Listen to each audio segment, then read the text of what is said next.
Robert Young Pelton looks like anyone else. A married man with a wife, 2 daughters, a dog, and a home in a suburb of Los Angeles. But Pelton's not like the rest of us. Today he's telling his wife and daughters that he's decided to take yet another hazardous journey. His mission? To find this man, Ahmed Shah Massoud, the legendary Lion of Panjshir who helped drive the Soviets from Afghanistan. Now the leader of the resistance against the feared Taliban regime.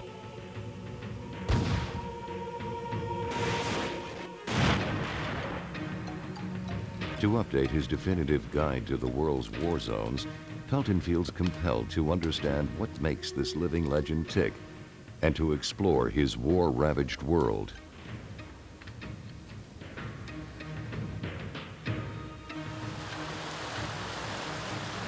To make it there alive, he'll have to dodge rocket fire, cross borders without a passport, and trespass into war zones. His wife and daughters understand. It's what he lives for. Because Robert Young Pelton has devoted his life to traveling to the world's most dangerous places.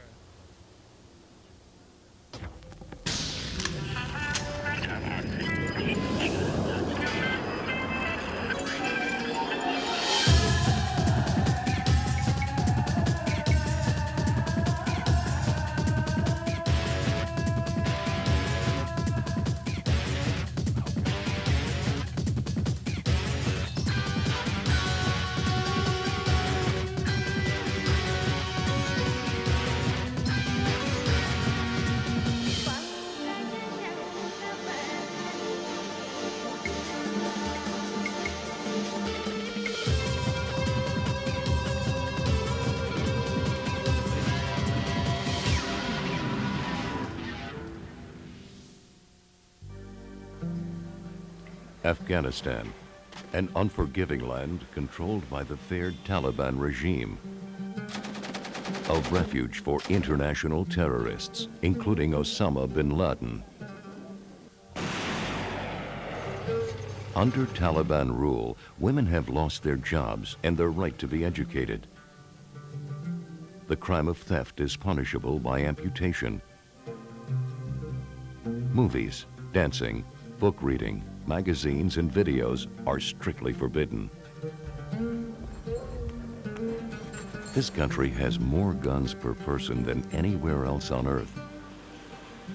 It's a nation with its finger on the trigger. Afghanistan is a very dangerous place. Robert Young Pelton's kind of place. So here we are in Landi Kotla, right? Yeah, we're across the border into Afghanistan, Mm-hmm. and then we'll see how far we get before the Taliban spank us and send us home.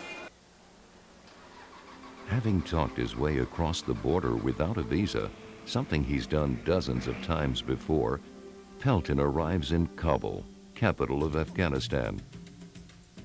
Here, he will begin his quest to reach the resistance leader, Ahmed Shah Massoud.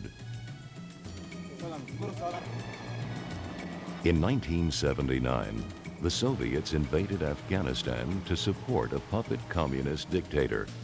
Massoud helped lead the Islamic guerrillas who fought back so fiercely, they turned it into the Soviets' Vietnam. A brilliant strategist, he helped assure the Afghan victory. After chasing out the Soviets, Massoud battled his rivals for control of Kabul, reducing the city to rubble. Now Massoud has withdrawn to the north, leaving the city under strict Taliban control. Deadly reminders of the struggle with Massoud lurk everywhere. Over 12 million explosive mines planted over the last 2 decades of warfare. In fact, Afghanistan has more mines than people.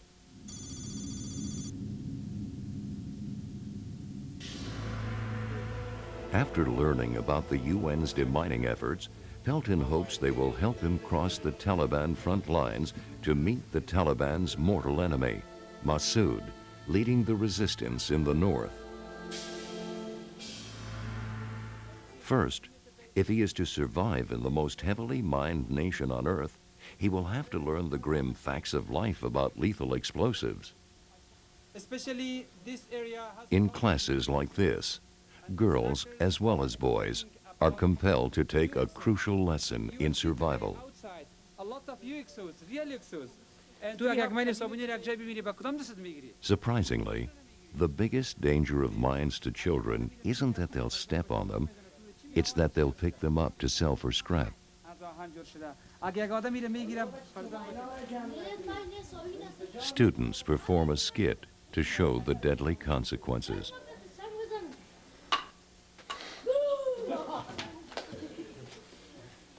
Lacking sophisticated equipment to locate mines, the Afghans rely on one of nature's most sensitive detection devices. I'm in a minefield just east of Jalalabad, and we're out here with MDC, seeing how they clear minefields with dogs. This is a Malinois, this is the young one, and he's learning how to sniff for mines and help clear fields. But he's kind of excited because he has a lot of visitors here, and he's a young dog. But the older dogs are doing a much better job, and he's looking like so we'll see how they do things. Each dog is bonded for life to a single handler. When it sniffs a mine, the dog is trained to stop, sit, then return directly to his handler, a technique designed to protect the dogs from harm. Once a mine is located, the deadly explosive can be blown up in place or taken to a disposal site. Pelton gets a rear look at the restricted area where unexploded mines are taken for disposal. At the current rate of disposal, it will take 20,000 years to destroy them all. The explosion sparks a desperate race. For these children, the few pennies earned from selling scraps of copper or brass can spell the difference between starvation and survival.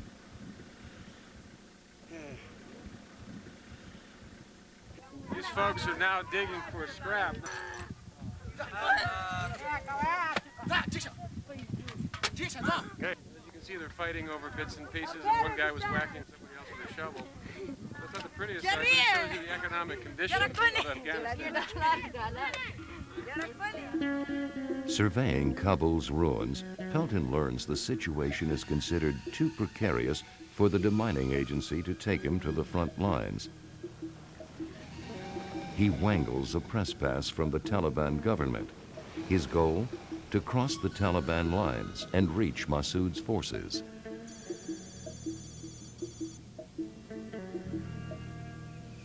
So we're heading off to meet the commander now. It's a short walk to the Taliban front lines. The Taliban fighters believe they will go straight to heaven if they die in a holy war. One asks Pelton, if you did not come here to die, then why are you here?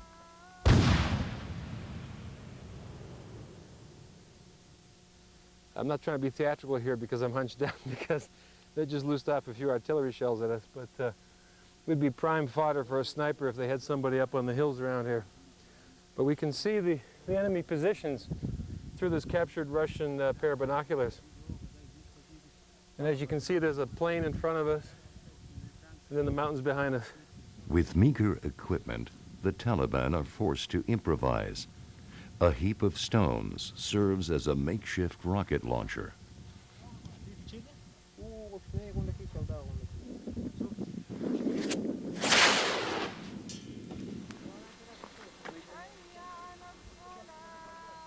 Even here, a devout Muslim chants the call to prayer.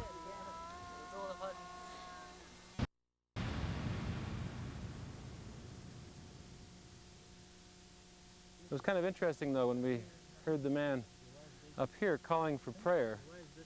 and he waited till he was finished calling for prayer before he fired the tank shell. It's time to head back on a trail where death lies hidden underfoot. This is an active minefield with all sorts of unexploded ordnance.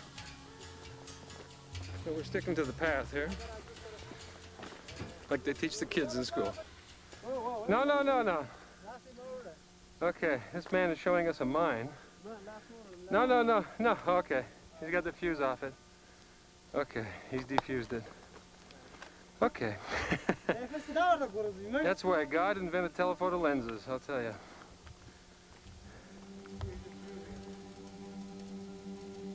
After making it across the minefield, Pelton is grateful for a cup of tea with Talib commanders. They're still concerned about hospitality, so they want us to share some hospitality and some tea with them. The tea is good, eh? But when he tells them of his plan to cross over to Massoud's side, they have bad news. They explained it would mean crossing 1,000 meters through an active fire zone. Not just risky, suicidal. So close to my goal of reaching Massoud, I was forced to turn back.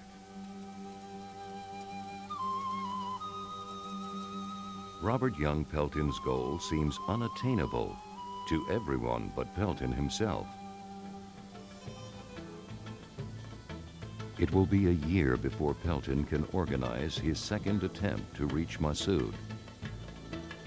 Driven by his determination to meet the charismatic leader, this time he makes a bold decision. With Massoud's hard-pressed forces retreating to the north, Pelton will enter Afghanistan through the dangerous back door across the rugged Panjshir Mountains, a risky shortcut to his goal, and he will do it alone. From Uzbekistan, with a combination of luck and chutzpah, he bluffs his way into neighboring Tajikistan. There, he meets up with his guide Hamrakul, a tour group leader. Hamrakul invites him to spend the night at his home. So that's the first time he's seen a foreigner, eh? So now he'll be scared forever. While Hamrakul's children stare at him in awe, Pelton tries to persuade their father to take him to Dushanbe, his entry point to Afghanistan. The trip is so dangerous, Hamrakul hasn't made it in 6 years, but he misses his brother there. Pelton convinces him to go. They must drive over 100 miles across the rugged Panjshir Mountains to the city of Dushanbe. There, Pelton hopes to catch a train to Termiz on the Afghan border.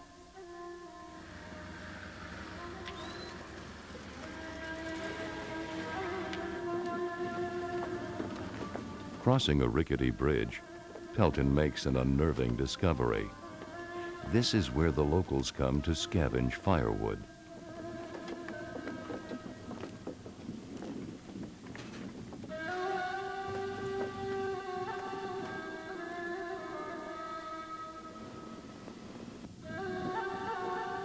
The weather in the high mountain passes is notoriously treacherous. Storm clouds descend, and the temperature plummets. Pelton finds himself trapped in a blizzard. As the sun sets at 12,000 feet in the Panjshir Mountains, on the coldest night of Pelton's life, he'll focus less on reaching Massoud than on surviving until dawn.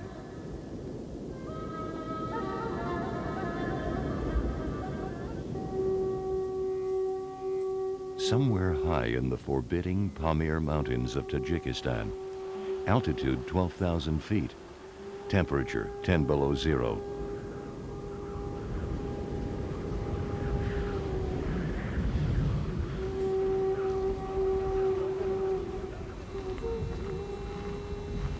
Just spent the night on the side of a mountain in Tajikistan. My good friend Hamrakul. You can see out there, most beautiful place in the world to get stranded for a night. Yeah. Unless, of course, you're freezing to death. It's about 6:30 in the morning. These are other folks that have been stuck, although they made it up to the top. Pelton's guide Hamrakul decides to turn back, but Pelton presses on.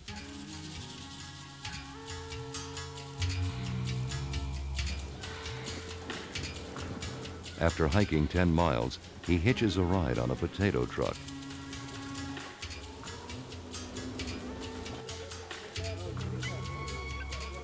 At Dushanbe, a train has arrived, packed with refugees from the Taliban war against Massoud.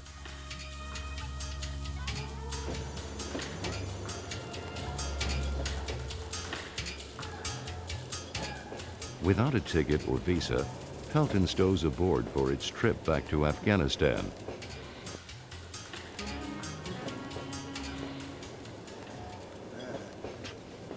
He's in alien territory, but without knowing a word of Russian, somehow, Pelton speaks their language.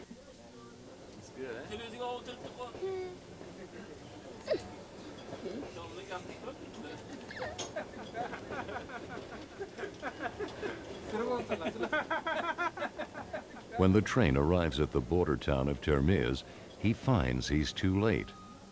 The Taliban have sealed off the border to Afghanistan. No one can cross. Pelton has a grim choice: leave now or wind up in prison.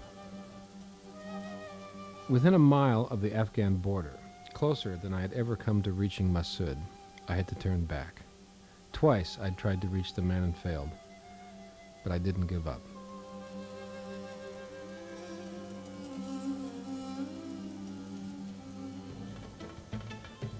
Six months later, Robert Young Pelton sets out on a secret route to reach Ahmed Shah Massoud. His two failures have only whetted his appetite for a third go-for-broke attempt. This time, he has an ambitious new plan. Again, he will attempt to enter Afghanistan the back way, through the former Soviet republics. But he has learned he can't do it alone. He needs the right connections. So along with filmmaker David Keane, he has enlisted Peter Juvenal. Peter is a veteran war cameraman who has known Massoud since 1985. Covering the Afghan-Soviet War, Peter secretly entered Afghanistan on foot 72 times. At the Tashkent airport, as arranged, their driver is waiting.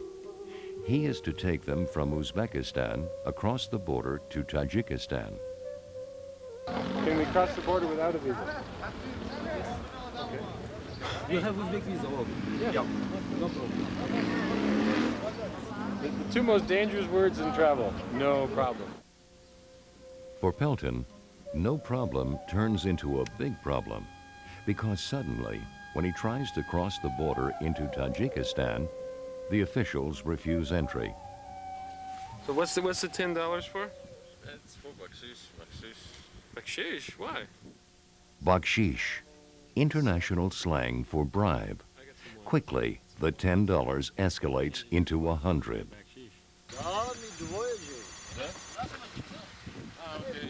So what about this one? What are we gonna do As now? part of the deal, they must leave their own driver behind and take a driver designated by the corrupt official. They cross a no-man's land of 100 yards, where desperate refugees wait to enter Uzbekistan. So this is Tajikistan here. Yeah. At the checkpoint, on the Tajikistan side, they also want bribes. Peter is the only one who knows enough Russian to negotiate. At first, it's touch and go. With a hidden camera, they film the age-old ritual of bribery. The Tajik guards are not as forgiving as the Uzbeks. If Pelton and his friends are caught filming, they will be thrown in jail or shot as spies.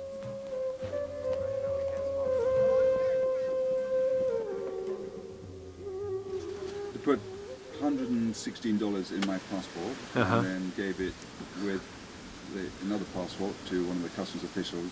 Took me into a little side room and put the $100 bill in his pocket and then kept the 16, I guess, for his mates and said, that will do nicely, thanks. And then shook my hand so everybody could see. I guess that was a signal, and away we went. At last, entering Tajikistan, they reached the town of Dushanbe.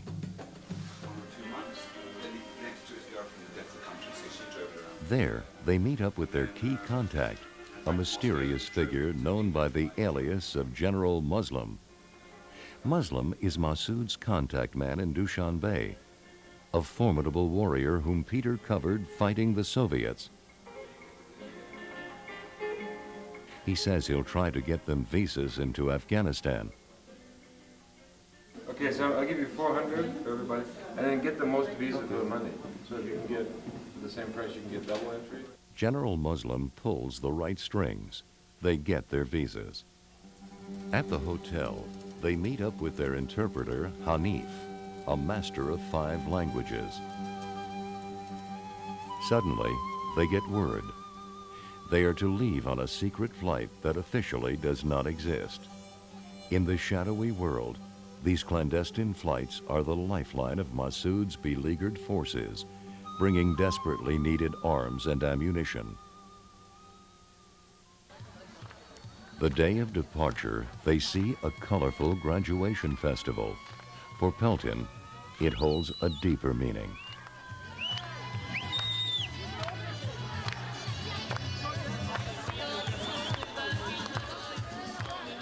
The women smiling in public, the music, the dancing, are all reminders of what he will be leaving behind when he enters Afghanistan.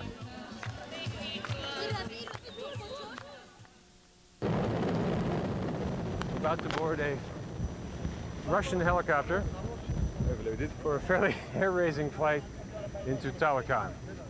And the reason people are taking pictures is probably the last remembrance they'll have of their friends.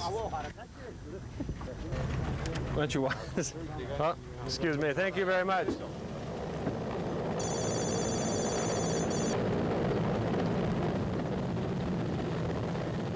The passengers are tense, for good reason.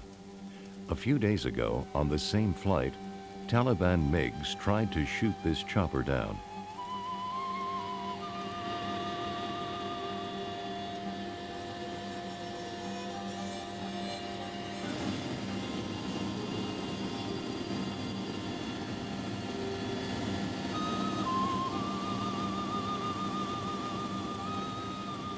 At last, they land at Talacon, just 9 miles from the front lines with the Taliban.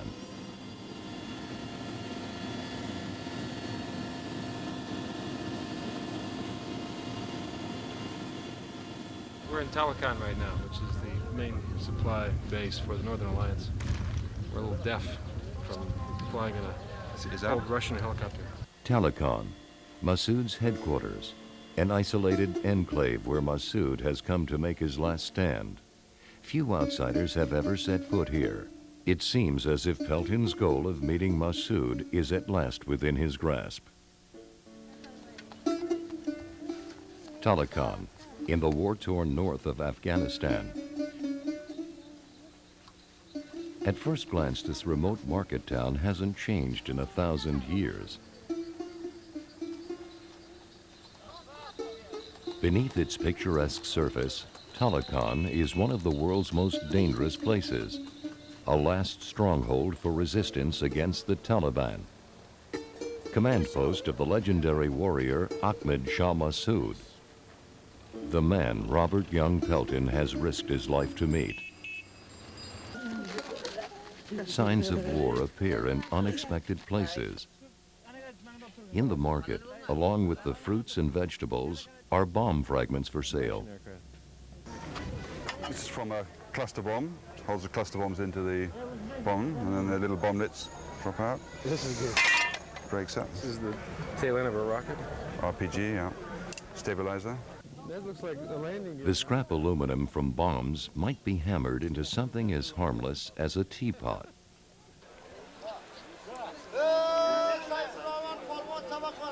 Nearby, Massoud's men kill time watching traditional Afghan wrestling. They bet on the fighters. amateurs from among their ranks.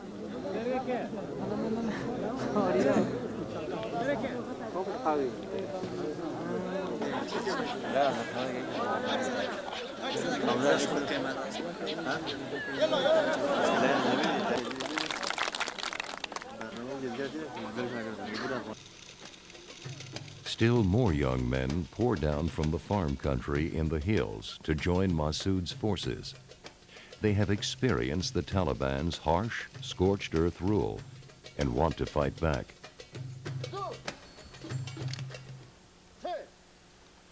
This is a training camp for new recruits for the Northern Alliance. They're going through some of the basic military drills they need when they go out to the front lines.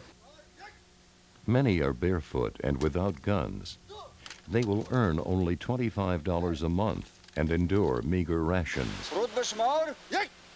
But they have come to follow Massoud into battle to defend their homes from the Taliban onslaught.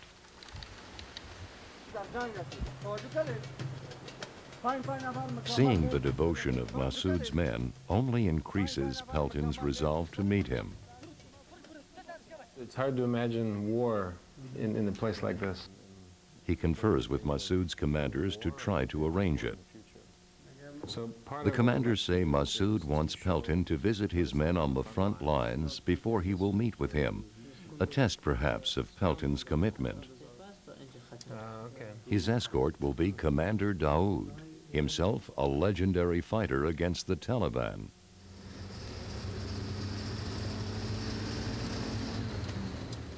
Heavy fighting broke out, took place in this area. We call this the graveyard of the Taliban. Commander Daoud accompanies Pelton to visit Massoud's men on the front lines. To avoid the threat of Taliban tank fire, they leave the main road.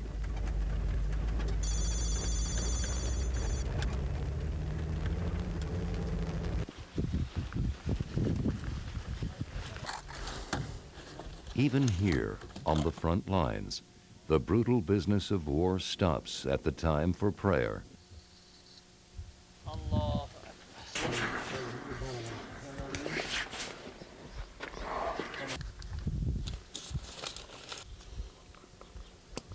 Islam dictates that they pray 5 times a day, facing towards Mecca.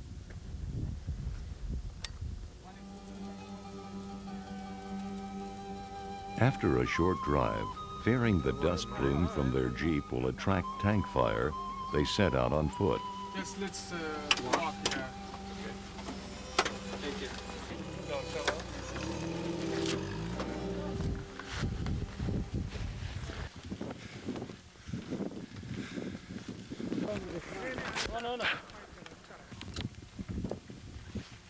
Pelton discovers life on the front lines is an austere routine of waiting.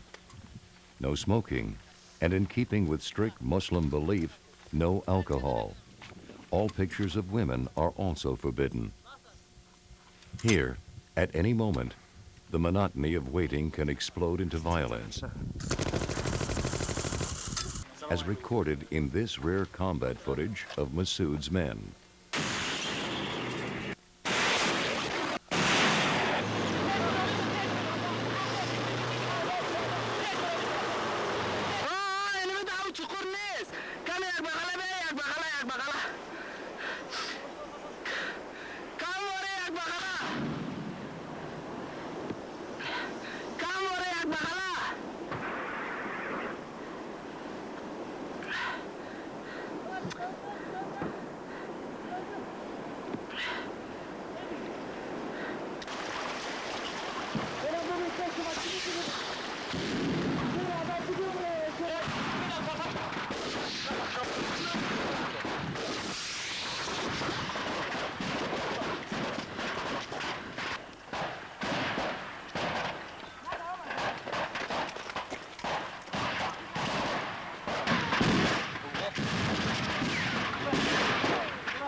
Almost sunset. Time for Pelton to leave the front lines, but a Taliban tank has zeroed in on their position. They'll have to run the gauntlet. Unfortunately, their driver goes so slowly, they suspect he's under the influence of hashish, a widely used local drug. So, is it wise to slow down and look over your shoulder in case? I really wish you'd let it rip. Pelton takes over and lets it rip.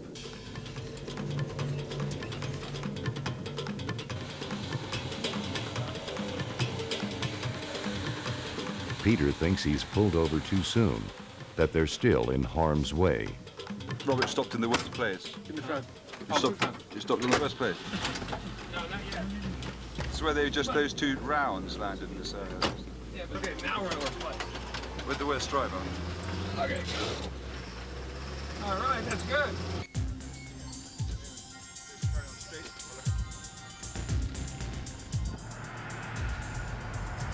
Even out of tank range, driving here is its own test of raw bravado.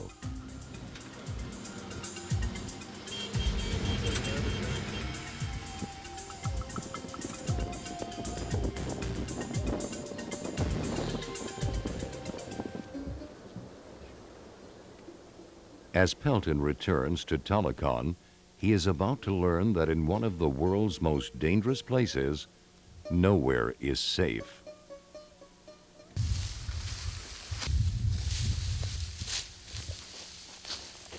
At 7:30 a.m. At the guest house in the remote Afghan town of Talacon, Pelton wakes up to a peaceful morning. A few blocks away, for one family, it will be their last.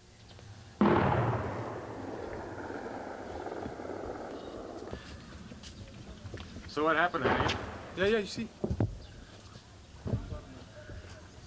That's how drop bombs.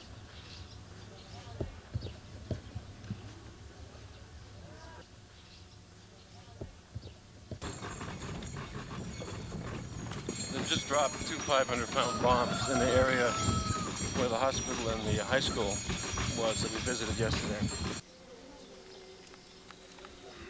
At the hospital, the grim wait for victims begins. They do not have to wait long.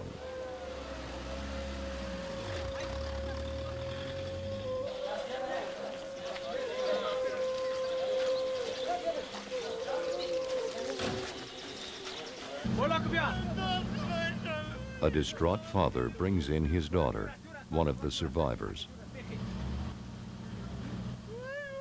At a moment like this, I couldn't help thinking of my own daughters. Seeing children in war, it's something you never get used to.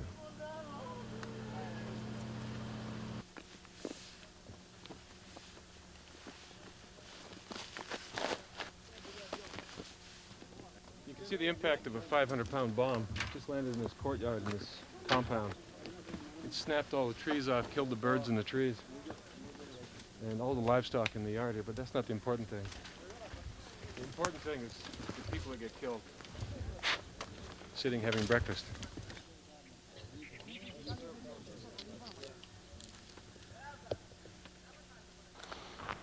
This is what a 500-pound bomb does when it's dropped in the center of a home. It's not usually the bomb that kills, it's the blast and the shrapnel. In this case, it was probably the blast. I'm standing in a hole that's at least 12 feet deep. 10 people were living in this house. Is this the house here, or is that the house? مگه خانه اینجا بود یا اونجاست؟ خانه اونجا بود. So were people injured here? مگه در اینجا کسی زخمی شد؟ نه اینجا اونجا دو تا زخمی شدن. While Pelton is interviewing blast victims, he receives word from Massoud's commanders. They want Pelton to journey south to the Panjshir Valley. Are they moving him there to meet with Massoud, or to prove himself once more by plunging him deep into Massoud's world?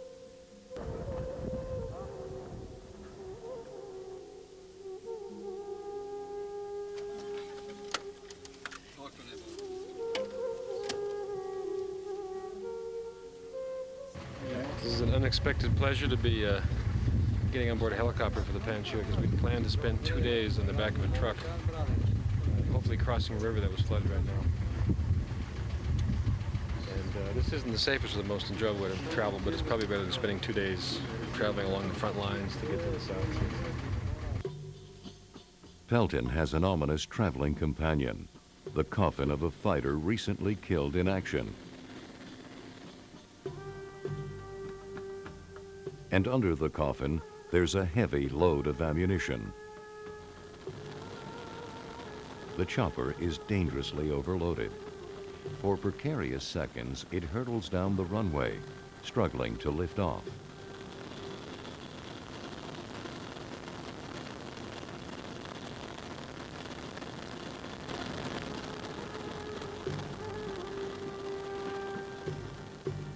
In search of Massoud, Pelton will ride over an hour south into the Panjshir Valley, where bitter fighting has raged for decades.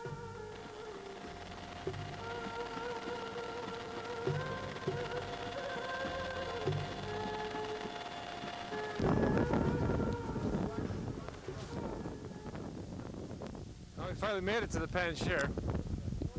This is Rokas, and this is their headquarters in the Panjshir.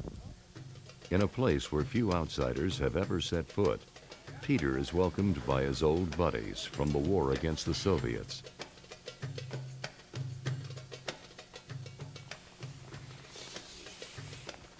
Hoping to find Massoud, they hurry to his compound, the mountain stronghold where he grew up.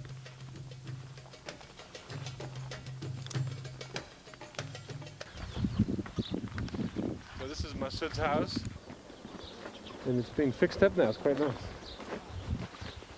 Yeah, actually his house is through those doors. It's locked at the moment. And then so you have a meeting in one room, and you go to the next room to have another meeting, and you clear out. So most people come here by helicopter? People will come here by road or land on the pad down there. When did he last live here? It comes here quite regularly. They make a startling discovery.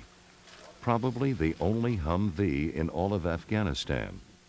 A gift to Massoud from a wealthy Saudi. Those are actually the lifting. It's in good condition. It's a serious vehicle. Needs a wash, huh? Too wide to drive on narrow Afghan roads, it just sits here, like Massoud's favorite toy. This is a totally impractical vehicle. Got a nice stereo. It's even got a tack, in case you want to go racing with your diesel engine. Pelton discovers that Massoud is not there. Once again, his hosts have him playing a frustrating game. But the sudden chance to visit the front lines nearby offers a rare opportunity. I wanted to meet the guys who were shooting at me a year before, when I was with the Taliban. To reach the front lines, they must drive south for a day, deep into the Panjshir Valley, an ancient battlefield that invaders from Alexander the Great to the Soviets failed to conquer. Here, Massoud won his greatest victories against the Soviets. The landscape is littered with rusty relics of those fierce battles, where over 14,000 Soviets died.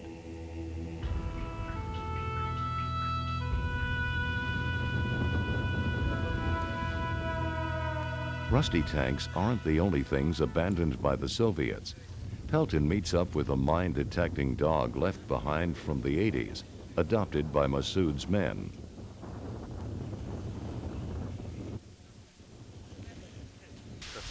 Yeah, it could be a little traumatized. There we go. Oh, look at that. There, he shakes hands. There we go. Hey. Good dog. Good dog. Good dog. After a day of driving, Pelton reaches Massoud's front lines at Charikar, not far from Kabul. Peter worries that they'll make an easy target. You shouldn't go to the front line with a bright light. I mean, this is what you shouldn't do.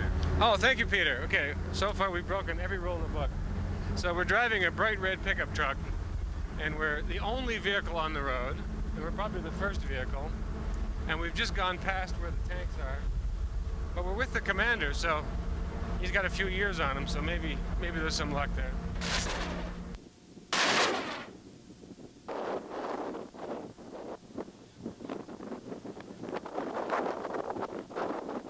In the combat zone, Pelton and Peter take a rear look inside a combat-ready Russian-made tank.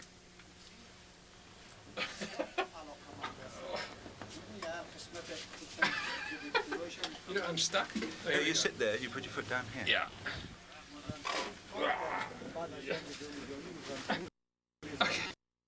Okay, here we go. I got my binoculars here. Yeah, baby. And then I've got my main gunner. Up, down. It's in Russian, too, huh? Where the turret's turning. All right, that's the That's in degree. case the electronics get knocked out. And the noise, you know, you've got a lot of noise in here. Your vision is very limited, seeing through those. Unreal. And you imagine there's no air conditioning. There's no windows. Other than this little sight right here. If it hits that ammunition, the top pops off. Just like that. Just like that. God, what a miserable way to fight a war.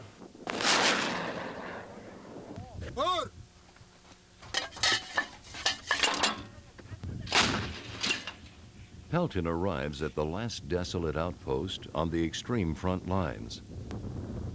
In this bleak no man's land, Massoud's forces are locked in a stalemate with the Taliban.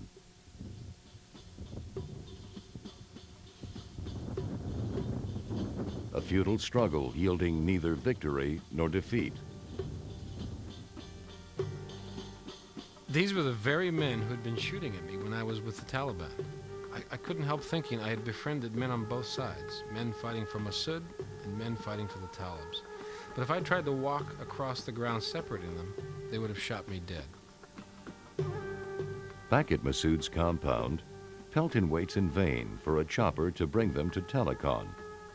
They have heard horror stories of people being stranded here for months.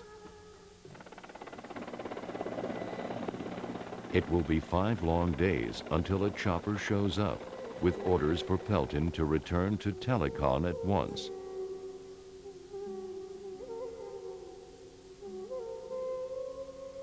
Pelton is confident that his time has come to meet Massoud at last.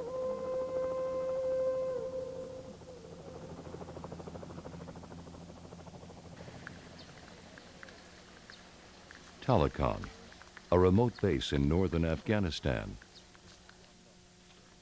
With his visa running out, Robert Young Pelton still awaits his chance to meet Ahmed Shah Massoud. Then there's an unexpected turn of events. Pelton is taken to a car and driven out of the city for 4 hours, his destination unknown.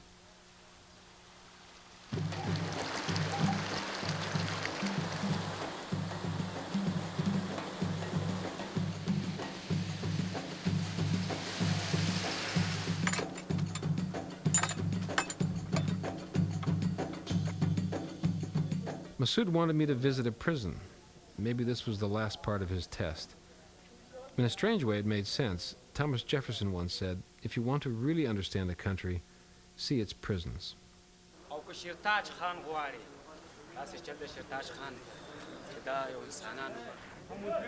So why is this gentleman reciting poetry? Is this gentleman reciting poetry? This man? Yeah. He's gone mad. He's a prisoner.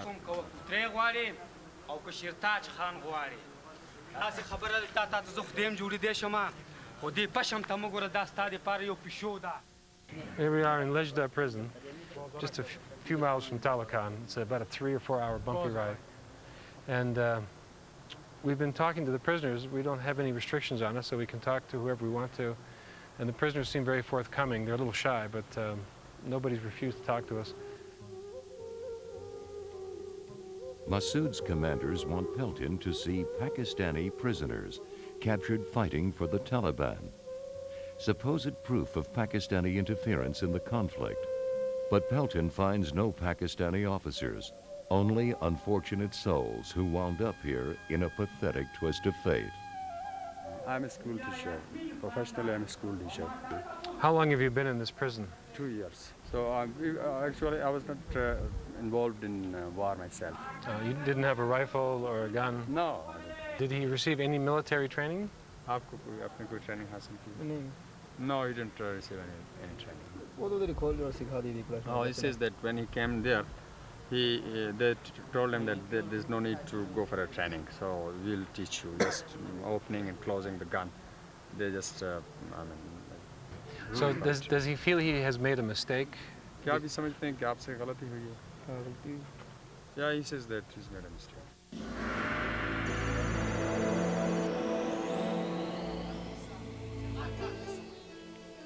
Behind the prison walls, some battle loneliness and despair to cling to their sanity.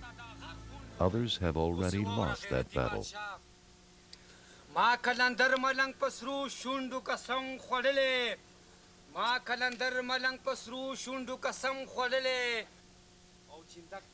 Of all the dangerous places on earth, perhaps the most dangerous is the human mind.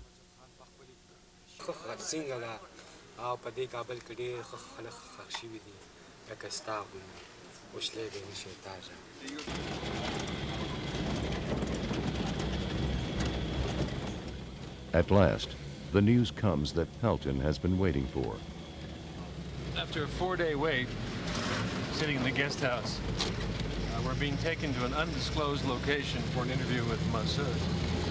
And everything here is kind of up in the air or not defined, mostly for security reasons.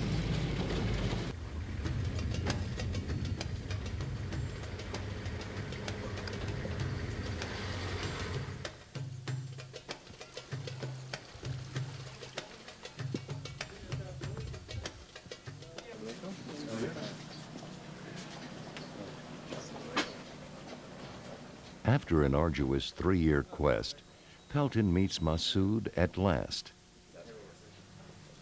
In the flesh, this bigger-than-life figure is grayer and more battle-weary than Pelton had expected. Does he have the same enthusiasm, the same confidence that he had when he was younger as he does now? Nobody likes war and fighting, especially not in his own country. If he was incapacitated, who would take over his role against the Taliban? Our resistance doesn't belong to one person. It belongs to the nation and the people of Afghanistan. If one day I am not here, someone will take over the command and resist. Even if only one of us is left, we will fight. Okay. After the interview, Pelton feels he has met a kindred spirit, a man who doesn't give up. You can't get him to say a single thing about himself. He's always talking about what he's doing or the country or the fight. And every time you try to steer him towards who he is or what he's about, he just brushes those questions off. So it's definitely refreshing when you talk to people who are fighting wars, because they tend to be self-aggrandizing.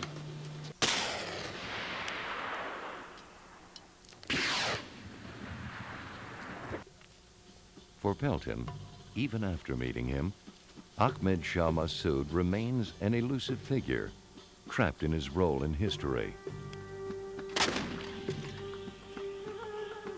A warrior worn down by decades of conflict, deadlocked in a struggle no one can win.